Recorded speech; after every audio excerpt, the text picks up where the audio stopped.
اہل اللہ خیر اسی لیے کہتے ہیں کہ یہ شر آیا ہے تو مطلب یہ کہ یہ وقت گزرے گا تو پھر خیر حاصل ہوگا، اللہ کی بارگاہ میں اور قربتیں حاصل ہوں گی۔ بہرحال تفصیل بات بہت آگے بڑھ جائے گی، ہمیں حضرت کے ارشادات کی طرف بھی تو آنا ہے۔ یہیں پر یہ بات عرض کرتے ہوئے اپنی بات کو آگے بڑھاؤں کہ مصیبت آتی ہے تو مصیبت یقیناً آزمائش ہو تو بندے کے لیے درجات میں بلندی کا سبب بنتی ہے، اور اگر وہ مصیبت اس کے گناہوں کی نحوست کی وجہ سے ہے تو پھر اس کے لیے توبہ کا موقع فراہم کرتی ہے۔ آپ بتائیں، درجات کی بلندی بھی خیر ہے اور توبہ کی توفیق بھی خیر ہے، اور یہ دونوں نعمتیں مصیبت اور تکلیف کے آنے پر حاصل ہوتی ہے۔ اگر آدمی اپنی کسی غلطی گناہ کی وجہ سے کسی مصیبت کا شکار بنا ہے تو اپنے آپ کا وہ محاسبہ کرتا ہے اور اللہ کی بارگاہ میں توبہ استغفار کرتا ہے اور اپنے گناہوں کی مغفرت طلب کرتا ہے۔ اس طرح سے وہ توبہ کر کر گناہوں سے پاک ہو جاتا ہے، خیر حاصل ہو گیا۔ اور اگر وہ مصیبت اس پر اس کے اعمال کی نحوست کی وجہ سے نہیں ہے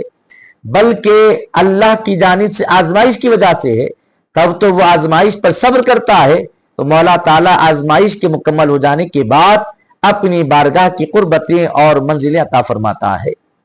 یہی وجہ ہے کہ بزرگوں کے نزدیک مصیبت میں آہوزاری کرنا،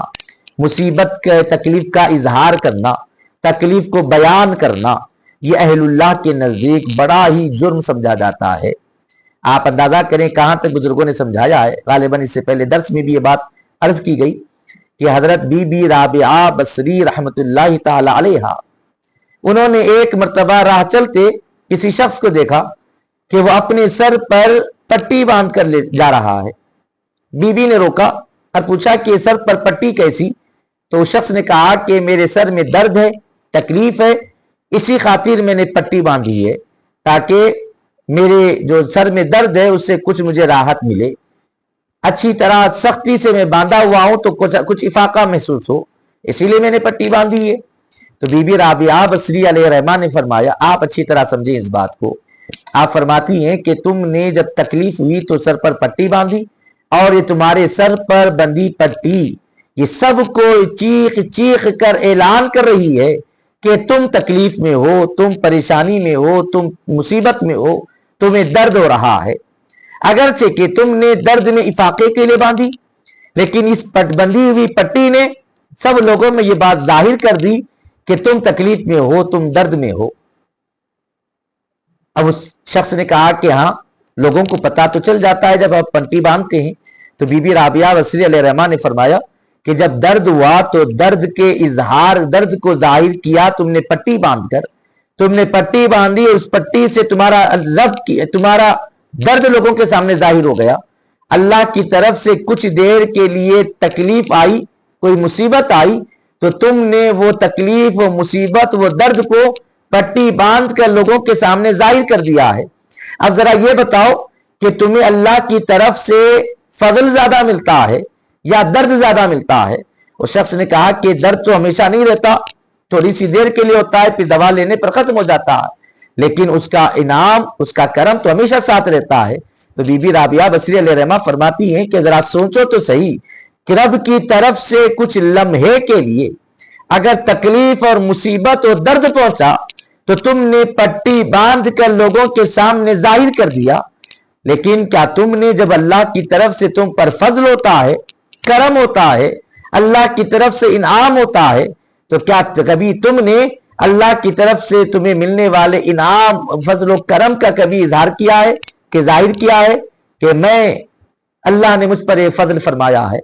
اور اللہ کے فضل کی جہاں تک بات ہے تو تمہاری ہر آنے والی سانس اللہ کی طرف سے نعمت ہے، اور تمہاری جسم سے نکلنے والی سانس اللہ کی طرف سے نعمت ہے۔ اگر تم اللہ کی نعمت کو ظاہر نہیں کرتے تو پھر اللہ کی طرف سے پہنچنے والی درد اور تکلیف کو بھی ظاہر کرنے کا تمہیں حق نہیں ہونا چاہیے۔ یہ بزرگوں کا نظریہ ہوتا ہے۔ ہم اللہ کی طرف سے انعام و کرام کی بارش میں تو جیتے ہیں، بڑے اس کے فضل و کرم میں تو جی لیتے ہیں، کبھی اظہار نہیں کرتے، کبھی ظاہر نہیں کرتے۔ اگر ہم اللہ کے فضل کو ظاہر کرنے بیٹھے نا تو ہر آنے والی سانس پر اس کی فضل کا اظہار کرنا پڑے گا، ہر لمحے پر اس کی نعمتوں کا اظہار کرنا پڑے گا، لیکن ہم یہ نہیں کرتے۔ درد ہوتا ہے, تکلیف ہوتی ہے, تو فوری لوگوں کے سامنے اس کا اظہار کر دیتے ہیں. بی بی رابعہ بصری علیہ الرحمہ کے ذریعے بات سمجھائی گئی کہ مصیبت میں, تکلیف میں اظہار کا حق اسی کو ہے جو راحت میں اور خوشی میں بھی اللہ کے انعام و کرام کو ظاہر کرتا ہو. جب ہم اللہ کی انعام و کرام کو ظاہر نہیں کرتے, جیسے وہ نعمتوں کو ہم اپنے پاس چھپا لیتے ہیں, ایسے ہی لمحے دو لمحے کے لیے کوئی درد اور تکلیف پہنچے تو اسے بھی ہمیں چھپا لینے کی کوشش کرنی چاہیے. مصیبت آئی تو اس پر واویلا کرنا, اس کے اوپر اظہار کرنا اور اس مصیبت کا لوگوں کے سامنے ذکر کرنا بڑی ہی معیوب بات ہے. اہل دل کے نزدیک, اہل طریقت کے نزدیک اس کو بہت ہی بڑا جرم سمجھا گیا ہے. اب آپ دیکھیں کتنا بڑا جرم مانا گیا کہ حضرت فرماتے ہیں کہ حضرت عبداللہ انصاری رضی اللہ عنہ سے روایت ہے کہ از پیغمبر علیہ السلام حضور پاک علیہ السلام سے انہوں نے روایت بیان فرمائی کہ ہر کے در وقت مصیبت بانگی یا نوحہ کنت,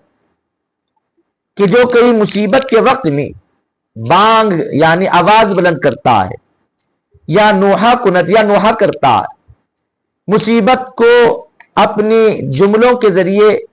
اپنے الفاظ میں بیان کرتا ہے, روتا ہوا, دھاڑے مار کر روتا ہوا مصیبتوں کو بیان کرتا ہے, تو حضرت فرماتے ہیں کہ آن کفر, ایسا کرنا کفر ہے, کفر کا قرار دیا گیا. اب یہاں پر ایک بات واضح طور پر ہم کرتے چلیں کہ یہاں جو لفظ کفر کا استعمال ہوا ہے یہ اصطلاحی کفر کی بات نہیں ہو رہی, بلکہ لغوی معنی اعتبار سے, معنوی اعتبار سے, کہ کفر کے معنی ہے انکار کرنا, جھٹلانا. تو حضرت کے فرمانا کا مطلب یہ کہ حبیب پاک علیہ السلام سے روایت انہوں نے ذکر کی کہ آقا علیہ السلام فرماتے ہیں کہ مصیبت میں آواز بلند کرنا یا نوحہ کرنا یہ کفر ہے, یعنی اللہ کی جو نعمتیں, خوشحالی جو رب نے عطا کی تھی ان نعمتوں کا جھٹلانا ہے. کیونکہ جو جس پر تکلیف آئی ہو اگر وہ وفادار ہے تو پھر وہ کیا کرتا ہے, جب وہ راحت میں بھی وہ خاموش تھا تو مصیبت میں بھی وہ خاموش رہتا ہے. اور جب مصیبت میں اگر آدمی تکلیف کا اظہار کرتا ہے, نوحہ وغیرہ کرتا ہے, تو مطلب یہ کہ اس نے تکلیف کو ظاہر کیا اور اللہ کی طرف سے آئے ہوئے فضل و کرم اور انعام و کرام کو اس نے چھپایا یعنی جھٹلا دیا. یہ اس کے معنی بیان فرمائے گئے. تو آدمی اگر مصیبت کرتا میں شکار ہوتا ہے تو آواز کو بلند کرنا, نوحہ کرنا, یہ اللہ کی طرف سے آنے والے انعام و کرام کی بارش کرنا ہے. جب آدمی انعام و کرام کو اللہ کی یاد رکھتا ہے, جانتا ہے, پھر اس کے لیے وقت دو وقت کے لیے آئی ہوئی تکلیف کوئی اہمیت نہیں رکھتی. وہ اس پر صبر کر کے ایک تو اپنے اللہ کے بندے ہونے کا ثبوت دیتا ہے, تو دوسرا اللہ کی طرف سے آنے والی آزمائشیں کم ہوتی ہیں, اس کا انعام و کرام, اس کا فضل و کرم بڑا ہوا ہوتا ہے, اس کا وہ اظہار کرتا ہے.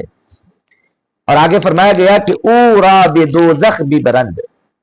اور اس کو دوزخ میں ڈال دیا جاتا ہے. اہل اللہ کے نزدیک, اللہ والوں کے نزدیک لمحے دو لمحے کے لیے تکلیف اگر آئے تو اس تکلیف پر اظہار کرنے سے آدمی اپنی تمام تر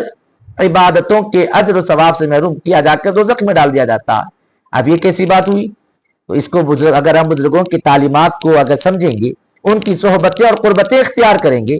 ان کی فکر کو سمجھیں گے, تو بات اچھی طرح واضح ہو جائے گی کہ اسے دوزخ میں بس ایک بار صبر نہ کرنے کی وجہ سے کیوں ڈال دیا گیا. تو اس حوالے سے ایک واقعہ ضرور کرتا چلوں حضرت زکریا علیہ السلام کا. اللہ کے برگزیدہ نبی ہیں. آپ کے متعلق بتایا گیا کہ ایک مرتبہ دشمن آپ کے پیچھے پڑ گئے اور آپ بھی کوئی سہارا تلاش کرنے کے لیے کسی مقام پر چھپنے کے لیے جگہ تلاش کرنے کے لیے آگے آگے دوڑنے لگے.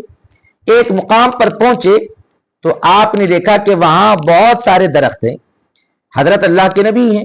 انہوں نے ایک درخت کے پاس کھڑے ہو کر کہا کہ اے درخت مجھے اپنے اندر چھپا لے.